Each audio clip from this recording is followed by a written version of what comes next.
Hey, Steeler Nation. How is everybody doing on this wonderful Friday night? Thank you guys so much for being here with me this evening. I know it's odd being here on a Friday night. We're usually here in the middle of the week, but in the past 2 days, there has just been so many more things to talk about. So I figured, why not push it? Why not push it? And I see all of you are here. Thank you guys so much. I'm going to say hello to some of you.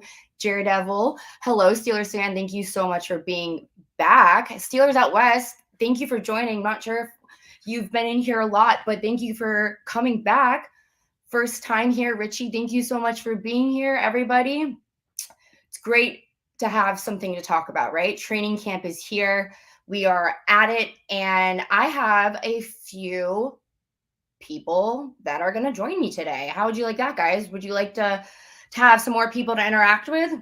Well, y'all know I do a daily little podcast for SteelerNation.com. So working with a lot of those folks from SteelerNation.com, brought a few of them over for today, and we are going to chat with them. So I have Caleb Everhart and Brogan Noe. So let's bring them on in. What's up, y'all? What's going on? Hey. So you guys, how are we feeling? Like, let me just ask both of you, like each of you, how are we feeling right now? Are we calm? Are we excited? Are we just, season's not even here yet, just camp? Like, each of you, I want to hear from you. Caleb. You go ahead, Caleb. You want me to go first? Yes. I know we won't like where this quote came from, but I'm feeling dangerous. You're feeling dangerous. Okay. All right. That's a great way to describe it. What about you, Brogan? Well, I mean, I agree to an extent. I'm trying not to get too excited. Seeing Kenny play well today. Allen Robinson playing well. It's too soon to tell. They don't put the pads on until Tuesday, but I'm excited. So were you there today? No, I'm gonna start going on Tuesday when they put the pads on. Okay, you said you're gonna be there. Most of it. Okay. Okay, so what I've it's from like my, I don't know, past 2 days. The only reason why I'm so excited right now is because I actually have something like to talk about. There's actually things that more things that like we could talk about that we weren't able to talk about maybe like this time last week. So things are moving, I guess, in the sense of we're starting to see these players, I guess I say, wipe off the cobwebs, like some like Calvin Austin III literally getting to show something that we have literally not seen, I guess, since this time last year, right? So how are we feeling right now? We saw what those drops from Calvin Austin yesterday. He had some gnarly catches today from Kenny. Like, how are we feeling about Calvin Austin right now? Caleb, I'll start with you. I'm not. I wasn't too concerned about his first practice yesterday. I mean, Dude was out after the first week of training camp last season. So coming back, you expect some rest here and there. I know he looked electric in OTAs, but obviously OTAs compared to what you're going to see in training camps, the intensity is another step. So I mean, what I took from those drop balls was that our secondary was right there on him. I mean, I think what Brandon said, he had a step on him, but the fact that you got Joey Porter, who he ran a 4.5, 4.4, 4.4, 4.45, 4.48, something like that. I don't know. But like I saw the optimism as far as the corners go. Calvin's going to come down with those. He had some of the better hands in his draft class last year. I'm not too concerned about him. I was more concerned about the speed, and like what Brandon said, that speed is still there. What about you, Brogan? Yeah, I agree. I mean, he hasn't played 11-on-11 football since this time last year. So in those, they were drops, but they were tough catches. One of them he had to lay out for tight coverage on all of them. He's still getting used to NFL speed. He's been in the league for a year and a half now, but he's only had 1 week of practices last year, 2 OTAs. And so, I mean, I like the way he bounced back today. It shows he can play through some adversity, and that'll help him going on to this AFC North football where it's, tough environments in Cincinnati, Baltimore, Cleveland. So I think he'll be great for us. Yeah, I agree with that. I didn't get to look at the video multiple times to like heavily analyze it. But did you all see that? I forget. Did B-Wall posted? It was a catch from Calvin Austin today that Kenny was that catch kind of similar to maybe the ones that he had dropped on day one? Did you get to kind of see the comparisons like to the one that he dropped to like some of the ones that he might have caught today? I don't know if this is what they say. Calvin Austin is like ready to go, right? He's ready to continue to improve and show himself. So it's like those little things that I feel like I'm analyzing it too much, but it's not, because it's little things that are going to make a difference at the end of the day for the Steelers. Like DJ not having a touchdown last year, like, yeah, he's our wide receiver one, but like, come on, it's like these little things that are going to make you that much better when the time comes, you know? Yeah, with the as far as the routes that he dropped yesterday, I think he almost strictly dropped go routes from what it sounded like yesterday. Today it was a wheel route, and I think I tweeted out this video and people were like, it's football on shorts, because I was talking about the Kenny Pickett bandwagon. Get your reservations today. But the way it was more thrown back shoulder-ish today, because Kenny had that safety coming down and Holcomb right there. So he had to find and drop it like towards the sidelines. It was still, a difficult catch, because, you got to turn around. You're running at full speed. You got, Cole Holcomb right there, and then you got Keanu Neal coming down. Granted, football pads, we'll see if, he can hang on to that, because both of those guys are hitters. Yeah, I mean, the catch today was similar to one of the drops yesterday. It was the diving catch that he dropped yesterday. I think it was from Mitch yesterday, though, but it was down the right sideline, kind of laying out. I don't even know if he would have gotten it inbounds, but that was the drop. And then today, I mean, it was tighter coverage because he had the safety coming over and Holcomb right there, but Kenny just threw a dot. I mean, he put that ball exactly where it needed to be. And that was I believe that was a play action pass. I think it was like something like 45 yards. So, I mean, that great pass, great catch, great connection, great chemistry. So. Yeah, no, I think like obviously we know we're in a different spot than we were like this time last season when it comes to just like the depth that we have in each position.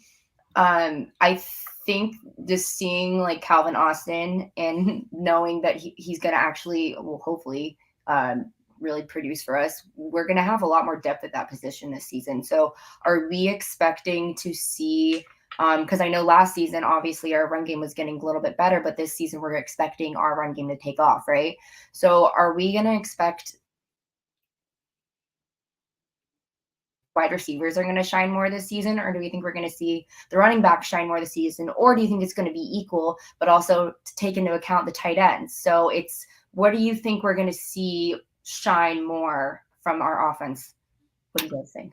I think they're aiming for, that obviously then we know what they want to play smash mouth football. I think we're going to see, obviously Najee's going to get a ton of carries. Jalen's going to get, not an equal amount of carries, but he's going to get a ton of work.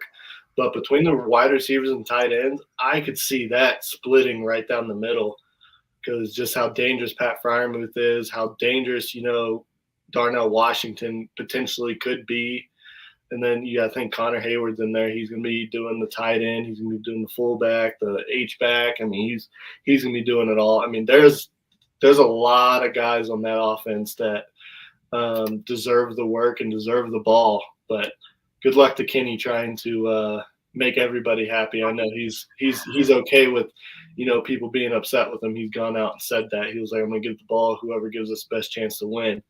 So that's I think it's going to be more well-balanced, and maybe we or some, or they're leading on for us to believe.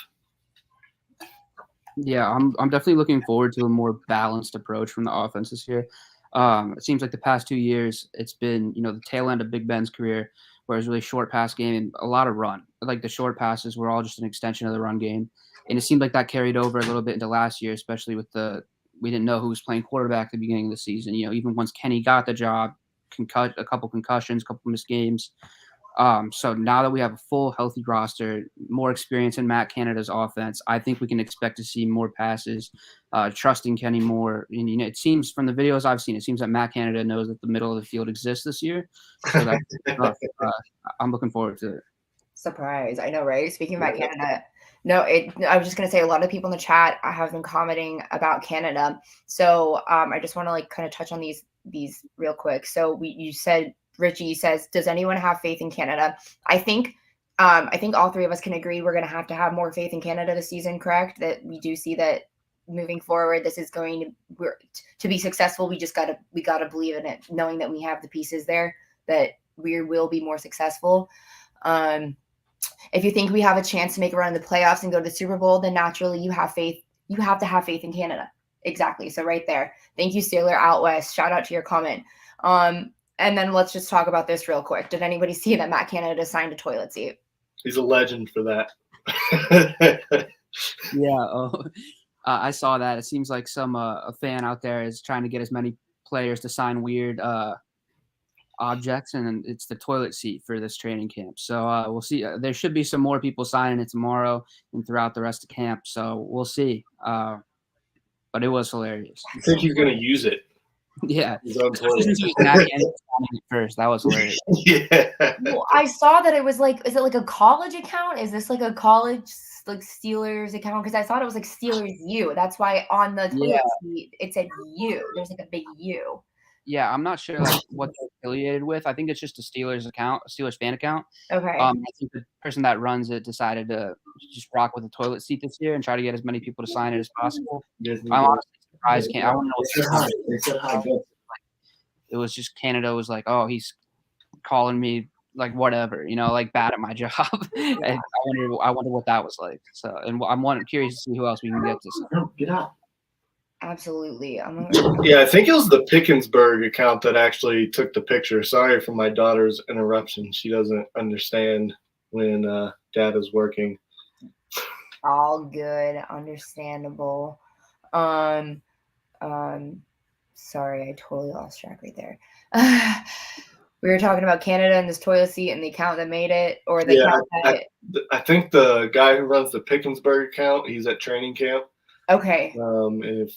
I guess if nobody on here is familiar with Twitter or Pickensburg, he's probably the biggest troll on NFL Twitter. Like, I think for a Pirates game, he had the Cleveland Guardians tweeting at him because they obliterated us in that series. Interesting fact. Okay, how about that video of George Pickens handing it to JPJ? How gnarly was that? That was insane. I don't really know what transpired, if there's like trash talk beforehand, but like there's no way if it's a real game George Pickens is attacking his route like that, because that's getting called every game no matter who you're playing. Yeah. It was good to see Kenny still throwing the ball and he made the catch, but that was definitely, it reminded me of Michael Crabtree, Aqib Talib with the chain snatching, because it came out that he broke JPJ's chain as well. Yeah. No way. Yeah. I'm sure JPJ was pissed. Yeah, and then I forget who reported it, but JPJ had a quote afterwards. I don't know if it was directly afterwards or just towards the end of that practice, but he was like talking to Pickens across the field, and he was like, "I got some shit for you too." So that iron sharpens iron, you like to see it. I love it because, like, if you think about it, it's like, let's hope they're not like mad at each other. But at the end of the day, they have to make sure they do that against the opponent. So if it's working on one another, let's hope it works on the opponent, right? Exactly. Yeah. Yeah, it's training camp.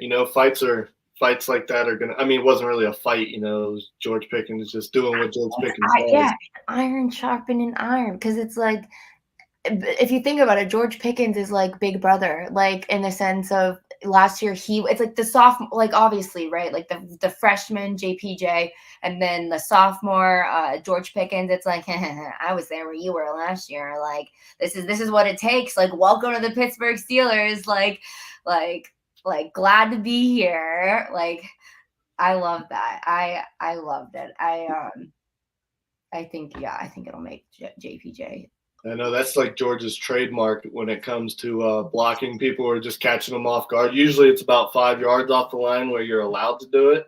But he'll I think last year in the preseason, he started off with Kobe Bryant from Seattle. But that's the matchup I've been looking forward to all of training camp is, granted, I say all of training camp's been 2 days, but Joey Porter and George Pickens, they got similar body styles. That it's going to be electric between those two, and I think George is going to bring the best out of Joey. I agree with that. Bergen, do you have anything to add on that? No, that was pretty much it. I was excited to see it. I hope it continues. It's good to know that over the past couple of years, we've kind of had like a corner room that's been changing consistently, and we've never really had some great corners there. So hopefully Joey is that guy for us, with that mentoring him and everything like that. But I like that he's getting physical early, getting at George, the starting offense. I think it's great. So Steelers fan says Porter Sr. was in attendance too. I would have loved to see the look on that man's face when he was probably talking the same trash that George Pickens was talking to Junior. He's not going to let him not hear it. Oh, I hope someone got a video of that because that would make such good TV. I don't know. I'm just thinking of the way his reaction. I don't know. It's great. It's just great to see. Porter Sr. Joey Porter Jr. was at some of those practices where Porter Sr. might have gotten his ass handed to him as well. So it's a good full circle moment for the family, I guess. And what's even cooler is I didn't even realize till 2 days ago that Patrick Peterson played with Porter Sr. in Arizona. I think it's so cool that now he gets to play with his son. It's like, hey, bud, your father and I were walking into camp just 10 years ago together, and it's like, oh my! I think those things are so cool. Is it not real? I don't know. No, yeah, it's amazing. That's why going into the day 2 of the draft, Steelers had that top pick. There was no other option. No other option. Fills a need for us, and Steelers love their family ties. We all know that already. Do you see this right here? Do you see it? Trust me, I was waiting. I knew it was going to happen, but I think the media more blew up that trade, them thinking about trading it. If they would have gotten offered maybe a first in the next year's draft, there's no way they would have traded when they had Joey Porter Jr. right at the tip of their fingers at the end of day 1. There's no way. That would have been the biggest fuck you, JPJ. Are you? Excuse me. Yeah. Yeah, that's we all wanted it. We were all in the group me talking about it. It's got to be JPJ. We thought potentially it was Christian Gonzalez or JPJ when we traded up in the first round. Yeah, I was worried if we were going to be able to get him at 17, and then thankfully he dropped. I'm sure he's not happy about it, but I am. I think the media overly hyped this draft so it's crazy. Things did not. The only thing that really went as planned is all the teams that needed quarterbacks got their quarterbacks. It was just a matter of which quarterback each team was taking. That was probably the most interesting thing. And then when we traded, I think another interesting thing though from this draft was the amount of moving up. Amount of teams that moved up in the first round, even the first 12 picks. That was the Cardinals and the Texans were shaking everything up. The Texans was huge. Go get CJ Stroud and trade up to 3 to go get Will Anderson. If that pans out for them, that's a franchise altering move. It could pan out for Arizona too. They're projected to be one of the worst teams in the league. They could end up with that first overall pick, and then the Texans will be right there and they have their pick. They could be picking 1 and 2, just like the Texans, or 2 and 3. Did you guys see that video from NFL Films from inside the room or the front office during draft day when they were making that trade? How intense it was. The Texans room? It was the Arizona Cardinals room. I did not. I don't think so. Oh my God, it was so intense. It was it was just a matter. I don't know. It was just really cool just to see what was talking about. It's like, okay, we're gonna give up like 109, like 75, 76 for this, and it's like, are you in? Like, are you in? Like, is the deal in? It's like, yeah, like we're still in. Like, it's like, okay, like I don't know, it's just so cool to see. Like, I don't know, this past draft was just incredible. It was just, I don't know. Yeah, I feel like the movie Draft Day hit it right on the head on how like it actually is inside of a room. I mean, I'm sure Brogan feels the same way, and you do too, McKenzie. I absolutely love that inside stuff. Like whenever they release the phone calls, I know last year it was more in depth than it was this year. Like you get the all right from Mike Tomlin when he's going to call Kenny. Like I was looking forward to seeing like we saw Joey Porter's end of it. I wanted to see, you know, our end of it as far as Tomlin and Khan calling that and what the room felt like when they knew they were getting Joey, or even at pick 31 when they realized Joey was going to be there at 32. Yeah, absolutely. Live for these things. This is why I hope that this season in particular, we might see some of those like cool storylines pan out. I don't know. We'll see. But what's up with these injuries? Like, I don't. For the Steelers, I've heard it's just heat. Like, you know, it causes the players to cramp up. Okay. I heard it felt like almost 100 in Latrobe today. So, yeah, that's just not ideal. So cramping up. Yeah, I don't think there's any serious injuries or anything to worry about out of Steelers camp yet, and hopefully it stays that way. Yeah. But yeah. So Connor Hayward and Deontay Johnson. What about Deontay Johnson's knee? Like, what's that? I think it was nothing, right? Yeah, it happened yesterday. He caught a corner out from Kenny. It was like a toe tapping catch along the sideline, I believe, or maybe the back of the end zone. Yeah, I saw that one. And took a fall. But then I think he took a couple plays off, limped it off, and then he practiced the rest of the day. So I don't think it's anything to worry about. And then today again. Oh, today was just heat? Yeah. I think he was just cramping up from the heat. Oh, okay. Yeah.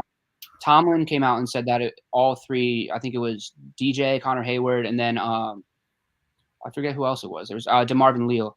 It was all just heat-related stuff.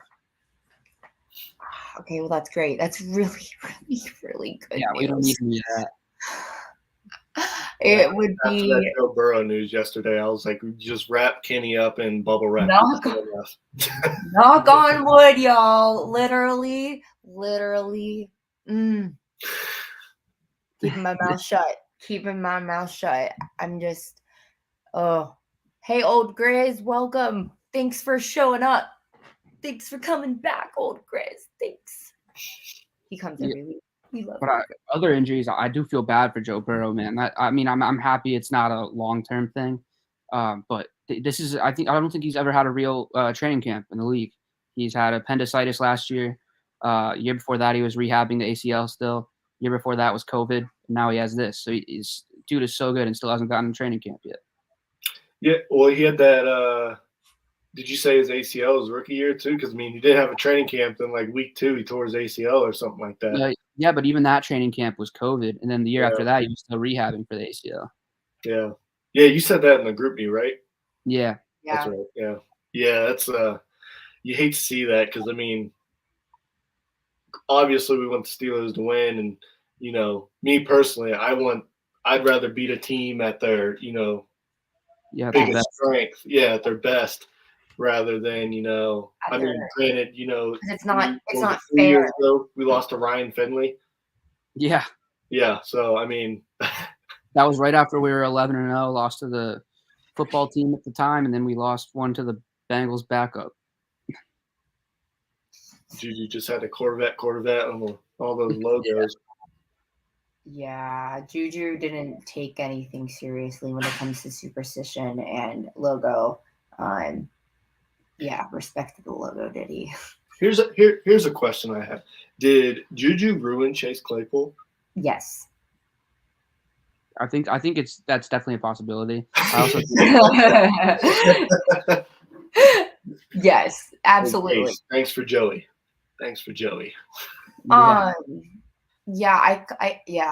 I definitely think that energy is not no one wants that around the Steelers. I love the energy they're coming with this year. There's like, I mean, everybody said there's absolutely no drama. Yeah. There's nothing. When's the last time we can say that? Not long. Really a long. It's been a long time. Definitely before the Killer Bees. Yeah. Mm-hmm. Yeah. Speaking of that team, y'all see Eli Rogers on Twitter yesterday? Yeah, he was snapping on Ryan Switzer. Wait, what happened? He was time. he was trashing Ryan Switzer. He was calling saying like Ryan Switzer would just suck up to the coaches, and that's the reason the team let go of Eli Rogers instead of Ryan Switzer. He was going a little crazy on Twitter. Oh, snap. And guess who's coming on the 3 Point Stance podcast on Wednesday? Eli Rogers.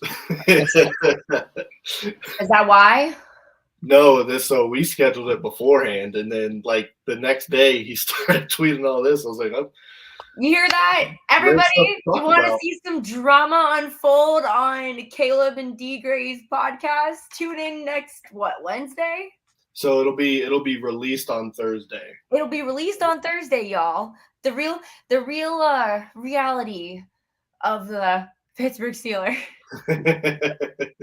I'm a big I'm so like embarrassed to say it, but I'm like a big reality like TV girl. Like Jersey Shore all the way. Yeah, but like being an actress, can't really say that. And I probably just kick myself in the butt just by saying that. But hey, it's like the reality show of the Steelers. But like, what happened after the fact? It's like 10 years later. I don't know how many years later it is, but like still, it's like what really happened. That needs that team needs a Netflix Untold series. Never, it will never happen. AB, I guarantee AB is gonna have an Untold. He is gonna get one. He has to.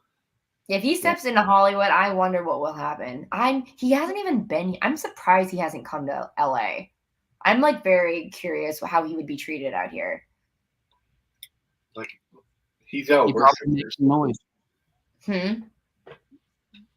He'd probably make some noise no matter where he goes.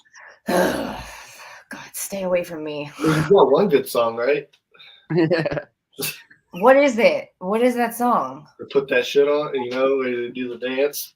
I just know that's a thing, and I don't even know what it's for. That's the dance he did with his song. That's like, I think that's the only song he's released, and it's actually like, it's decent. It's What would you think if the Steelers line up Calvin Austin III as running back behind Washington and Jones to use his speed?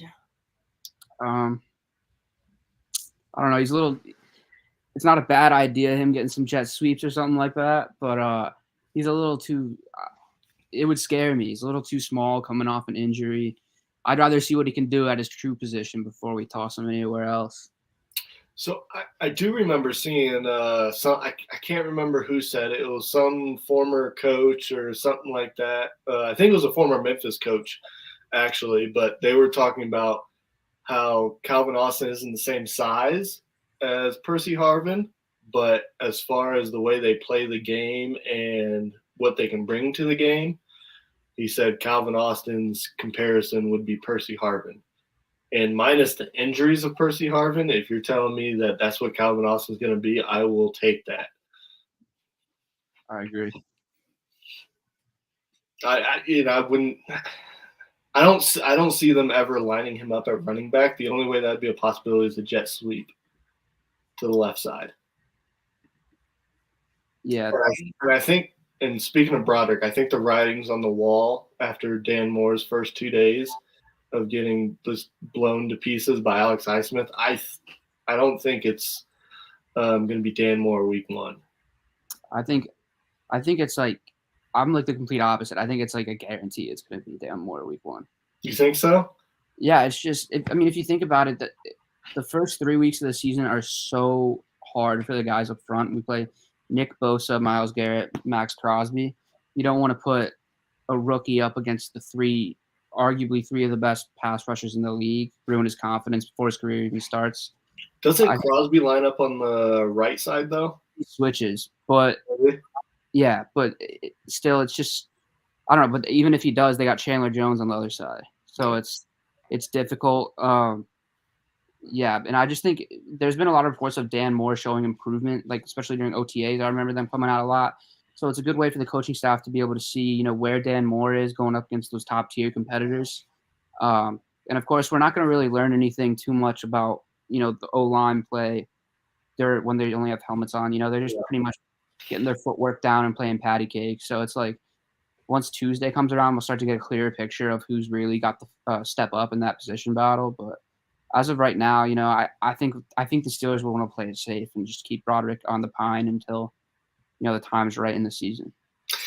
You bring up those first 3 weeks, but you got to think about it though too. I mean, Broderick's going to get work against Cam, against TJ, against Alex, against Larry O, DeMarvin Leal, which DeMarvin Leal is a nobody in the NFL, but amongst us, we expect big things from him.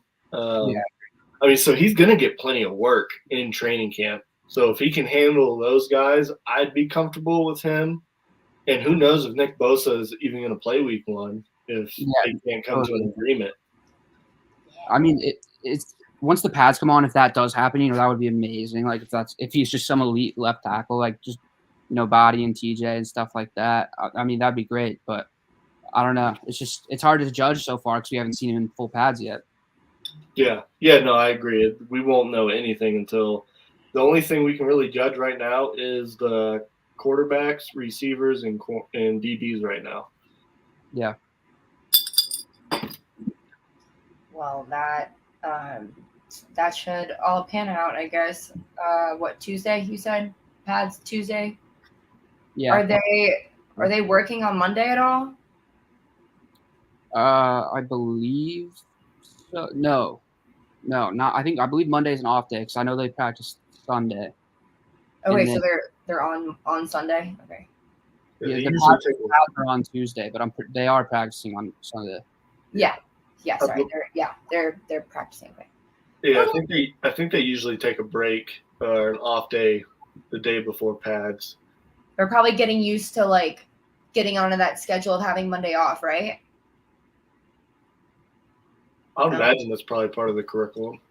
Maybe. I mean, I just know that in college, when I was an athlete, they would like, they set, how it is, like they set you up for what it's like you're scheduled to be as if during when you're going to compete. So like maybe that Sunday is going to be I don't know, it's not going to be something specific, but like maybe since now we are like getting into things like preparing their bodies to get into a routine, but they're not always going to have Monday off, but they might have a game. We have Monday night games. So I don't know.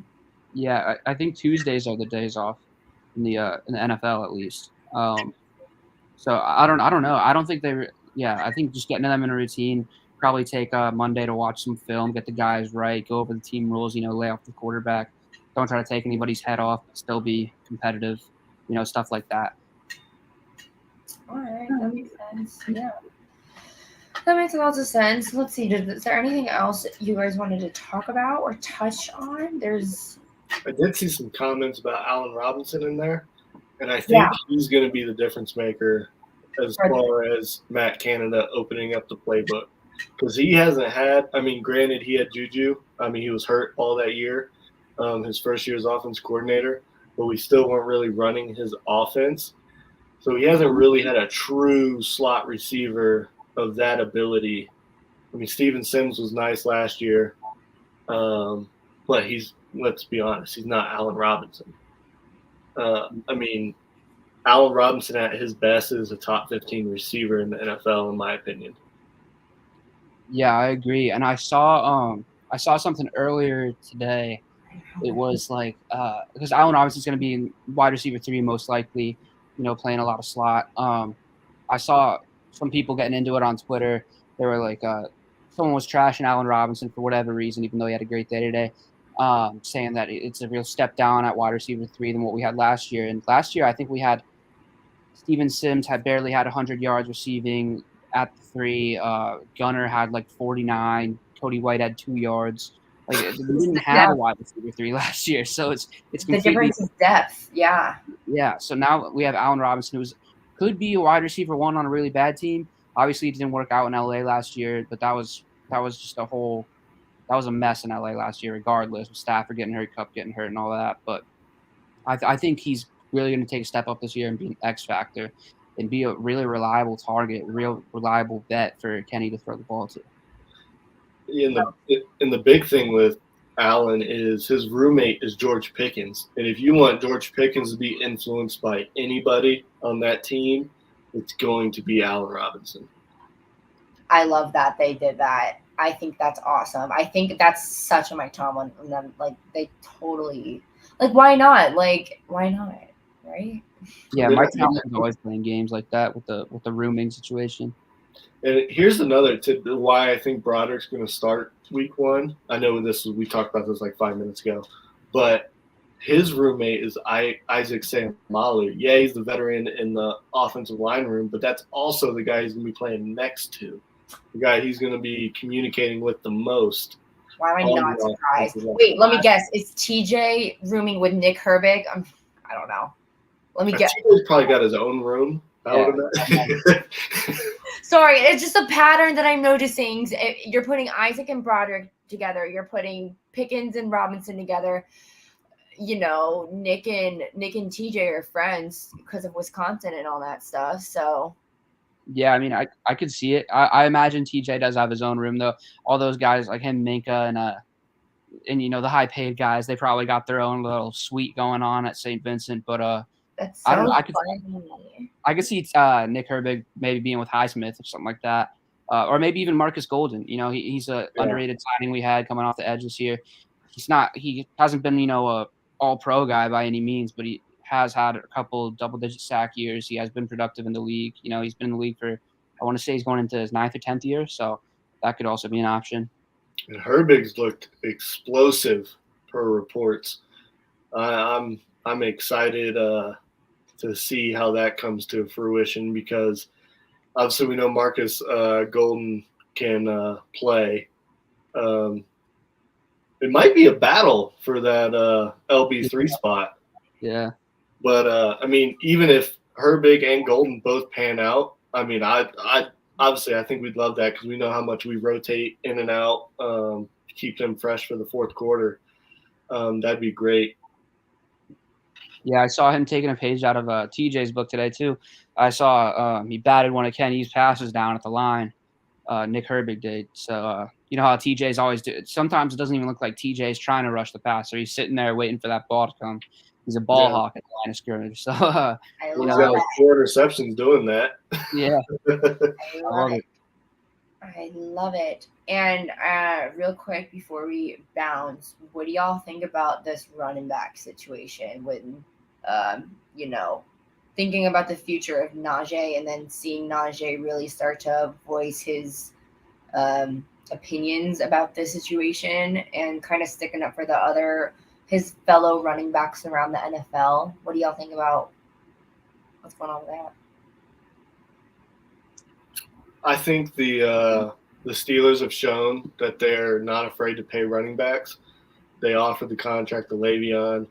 I think Najee is going to get a second contract with us. Obviously, barring anything crazy happening.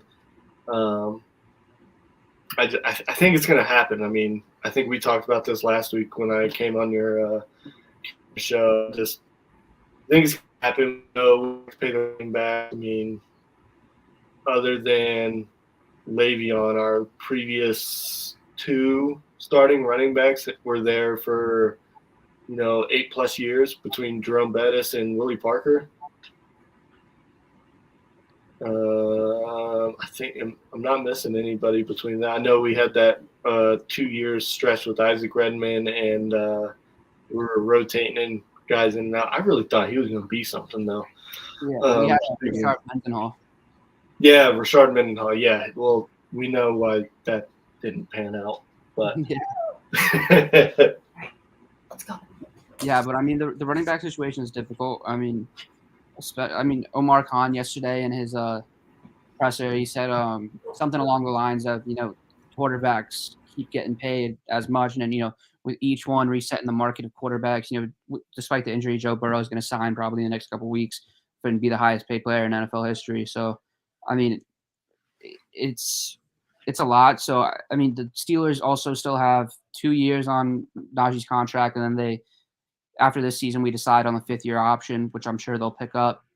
So we're probably not even looking at an extension or a new restructured deal till after the next 2 seasons before 5th year. So it's a long ways down the road. So hopefully a solution comes up before then that a lot of the running backs agree with and they're happy with. But I do think I do like that Najee's being vocal about it. It's good. And I remember when he was asked about it on his arrival at St. Vincent, he said he started off by saying, first of all, I love everyone here, and shouted out Omar, Coach T, Matt Canada, the Rooneys and all that. So he's not trying to be a, disappreciative of the Steelers or anything like that. He's just speaking up for his fellow running backs around the league. I don't really think it's an issue yet. I think it's a non-issue for us at least. But in a couple of years, it will be if there hasn't been a solution. Yeah, I think it's just a matter of him trying to save his butt now, so down the line he won't have I don't know. I just think, he's smart. He saw what happened to Le'Veon Bell. Of course he knows he's not going to want to put himself in that position. Ultimately, now what's going on, and what do you guys think about Saquon getting 11, the number 11, right? We saw the decline, right? It was $12 million for a franchise tag average 6 years ago. Now what? The average is $10 million for the franchise tag in that position. So getting 11 million, do you see that, I don't know, slap in the face, or hey, we just wanted to keep you, it's going to hold you for another year? So before I touch on that, I do want to, you talked about Kenny and the quarterbacks getting paid.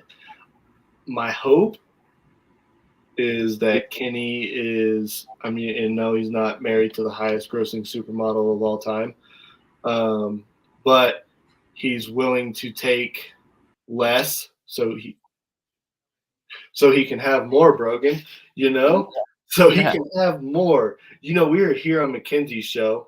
What was her question? I lost track. It was just the running back situation. Saquon getting paid. That's right. Yeah. So me personally, I think Saquon was the snitch who was releasing out. Releasing the things. The deal he did sign is more lucrative, I guess, if he plays the way he did last year. The franchise tag was $10.9 million, and then now he has the $11 million deal, or it might be 11.1. But it has some incentives built into it, which the franchise tag didn't. So now, I think all the incentives are lower than what he had last year. So it's, I guess, him and the Giants organization kind of saw that as a mark that he could hit and knows he could hit. So it's maybe that's a solution. We've seen it with D-Hop just signed with the Titans, and he had with these older aging players that have shown their worth in the league, but still maybe it's an ego thing where they're like, I know I can do it still. They're signing these more incentive-based contracts. And I think that's going to be a big thing with the running backs for the next coming years. Josh Jacobs figures it out with the Raiders, whatever happens. I think the incentives are going to be a big thing. And I think the incentives might even shift to how many carries, because, Najee's a workhorse. So if the team decides to feed him a certain amount, they're using his body, they're taking some miles off of him, he's going to get, paid for it. I totally understand that. And sorry about that. My dog was hungry. I had to go feed him. All good. We had it handled. He was. I know you. I. That's why I put all my trust in you. I knew you guys would be just fine. He was bark. My dog was starting to bark at me for food because dinner was 2 hours ago. But anyways, yeah, no, the wear and tear in these men's bodies, I don't think people put into consideration how much really they go through. It's one thing to argue that the quarterback gets hit a lot too, but at the end of the day, these running backs are running and getting hit, the majority of you know what I mean? So it's I'm curious to see how things pan out, and obviously I want everybody to get fair pay, but yeah, it's it's just going to be something that we're going to have to wait and see. Yeah, hopefully it all works out. Hopefully, because we just want to keep Najee. We just want to invest in the best. Exactly. Like I said, I think it's going to happen. I think he's going to get a second contract. I mean, the dude looks like he was born to be a Steeler. I mean, I don't know about you guys, but I can't really see him with any other in team a different uniform. And I'm a little biased, but obviously, just the way he's built, he just looks like a Steeler. Yeah, completely agree. Yeah. How tall is he? 6'2". I think he's like 6'1", 6'2". Yeah. I'm trying to think about how tall Jerome Bettis was when I met him. Like when I saw him and I stood next to him, he was massive. So I'm trying to compare if like Najee's on track to be like Jerome Bettis or not. Yeah, Najee's 6'1". Najee 6'1". I think Jerome was He's 5'11". Okay, because that's me and him, and I'm 5'7". Yeah, he's a tank. He's got the weight on him though. He that's what they didn't call him a bust for no reason. Yeah, he's got some, but like he was such a nice man. Shout out to Jerome. That was my first ever Steelers jersey. Mine was Ben. That's a great first one. Yeah. Now I got this man to ride on. Yeah. And my hat, my Patrick Peterson hat. Oh, that's the one you had signed, right? Mm-hmm. You never let that leave the house, right? No, not anymore. That's good. I mean, I'm kind of bummed because I kind of would want to wear it I like the hat. Like, I would wear it to games, but, like, I guess I need to just get a new hat now. Honestly, I can just get a new hat. I mean, I got plenty. I mean, they're, like, lined up. Can I have one? They're everywhere. I need to. I don't know if you can have them. They all have special meaning to me. My wife yells at me all the time for how many hats I have. I'll get an all black one with a nice logo right there. But okay, well, y'all, thank you so much for joining me. Thanks for being here and on your Friday night. I know we all could be doing so much more exciting things, but the fact that you're here talking to the Steelers about wow, I'm so dyslexic. The Steelers talking about the Steelers with me. Appreciate it. Yeah, of course. Thanks for having me. Married, so this is the highlight of my Friday night. You have a wife and kids to attend to, so I guess this would make the most exciting thing that you could be doing on a Friday night. 100%, yeah. Steelers and whiskey, that's all I could ask for. All right, well, hopefully we can do this maybe again next week. Talk about more things that we see when the pads come on. Yeah? Yeah, of course. Electricity. I'm always down. All right, y'all. Well, thanks everybody who tuned in, who's still here. And we appreciate you for coming back week after week after week. So until next week, I'll probably be live I'm going to try to aim for Wednesday next week to you guys watching that come every week. Aiming for Wednesday, tentative. But if you follow me on social media at Mac_Milla16, you will see my updates when I will be live. So yeah, follow me there and we'll catch y'all later. So here we go, Steelers. Here we go. See ya all later. Have a good weekend, y'all.